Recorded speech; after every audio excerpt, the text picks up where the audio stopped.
Hi everyone, Simon Keeling here. Thanks again for watching on Tuesday the 1st of October. Rapidly heading towards the end of the year. And if you've been looking at the website, you'll know that I was talking about the QBO. Now the QBO is the quasi-biennial oscillation, and it's a measure of the flow in the upper atmosphere.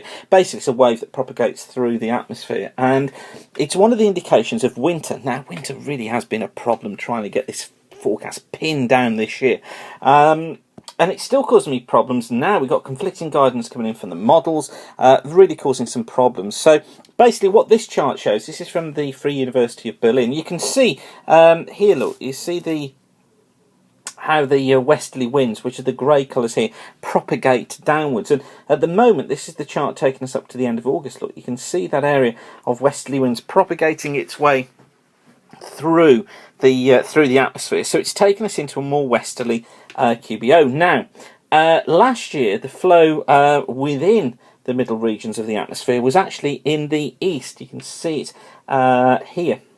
So we got more of an easterly QBO affecting the atmosphere last winter. And basically, that's one of the pointers of a cold winter. If it's in the east, then it points to a cooler winter. If it's in the west, then it points to a warmer winter.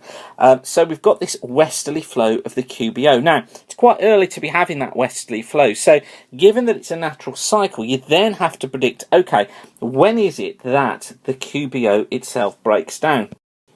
Now, looking at it, I actually think the pattern probably comes down something like so for the westerlies. So you'd be back looking at an easterly, perhaps late February, early March. It doesn't follow just straight that once the westerly goes to an easterly, that's it, it finishes. But it does point to the idea that we get this milder early winter period, and then it goes colder later on in the winter. Now, that goes against the winter forecast I was giving you earlier on, doesn't it? Because that was saying the probabilities coming in from the models were of a cold winter. So you see the problem that we've got. Now, link that in with the sunspot phase that we're in at the moment, and we're getting up to maximum here of cycle 24, but it's a very, very weak cycle.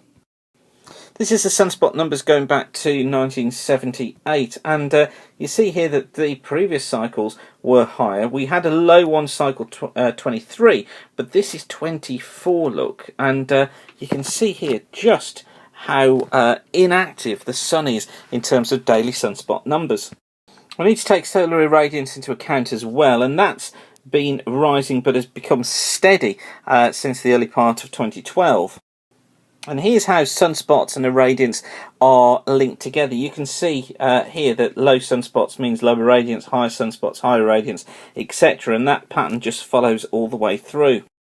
So what about temperature? Well, this is the link with temperature going back to 1960, sunspot numbers and also temperature from the Hadley temperature series. And you notice here, look, we've got a peak here, we've got a peak here, and then 1990, look, that link kind of gets broken. We've got this here and a temperature rise in here, but then the temperatures, instead of falling off some, actually stay fairly static. So we're not seeing a peak in temperatures associated with this sunspot, although generally that peak does take place sort of 4 or 5 months after the maximum occurs. But you can see there how the gap has widened between here and also here. What it could be, it may not be down to temperatures. What it could quite simply be is that the sun is so inactive that it has very little impact. But you can definitely see there that kind of correlation link between the two, although, as I say, that link broken here during this sunspot. I think it goes to show how very little we know about the sun and the effect it has on the atmosphere. And of course the sun is only one factor, but there's other effects going on in the atmosphere as well. This is specific humidity, the purple chart here, at 300 millibars. Now, excuse me, I know this is all getting a bit technical, but notice how specific humidity has been falling off since that link was broken around 1990. So we've seen this fall off in specific humidity at 300 millibars as well. So loads going on to try and throw into the winter forecast mix, and I will try and get more information to you about what I think winter's going. At the moment, all the probabilities from the model still pointing towards a cold winter, but I have to admit, every sinew of my body is saying actually this is going to be a milder, wetter one. Yes, we could get some cold snaps late on in the winter, and it could be a later, cooler spring, but I'm still leaning into this milder, wetter condition. But our official forecast going out at the moment to private clients has been talking about cold weather, although I've been changing that guidance gradually. So I originally had the idea back in spring and summer that we'd be into a mild, wet winter, and it's all bringing me back towards that now. So you're really seeing it in the raw here, how a forecaster kind of puts together this, and how we kind of bolt together all these different bits of information here in the office to try and build a winter forecast period and picture. And of course, there's as much value to clients, isn't there, in knowing that we're uncertain of the forecast rather than being certain of it and being able to say, look, this may change. So clients build that in when they're making predictions for their businesses. Anyway, back to the present. This is the chart for today, Tuesday, and we've got fronts out towards the west, moving the way eastwards. These things developing all the time, bringing heavy periods of rain across southwest England right now. Some also moving up through Ireland. Another area of rain moving up through Scotland, but drier out towards the east with this brisk southeasterly flow. And then on to Wednesday, and for Wednesday we've got these fronts out towards the west again. All a bit of a messy picture really again through Wednesday. I think what we're going to find is an area of rain tracking its way northeastwards, probably more than it's been predicted previously. That probably bringing a threat of some moderate rain within this sort of area during the course of Wednesday. Also some more persistent rain moving into the west, but eastern areas should stay largely dry at least until the afternoon when this area arrives across the east, although by then it's much, much weaker. Heavier bursts of rain moving into eastern parts of Ireland and into southwest England, and then further rain coming into the west of Ireland too. So fairly wet out towards the west through Wednesday, and breezy too, particularly across the north and the east.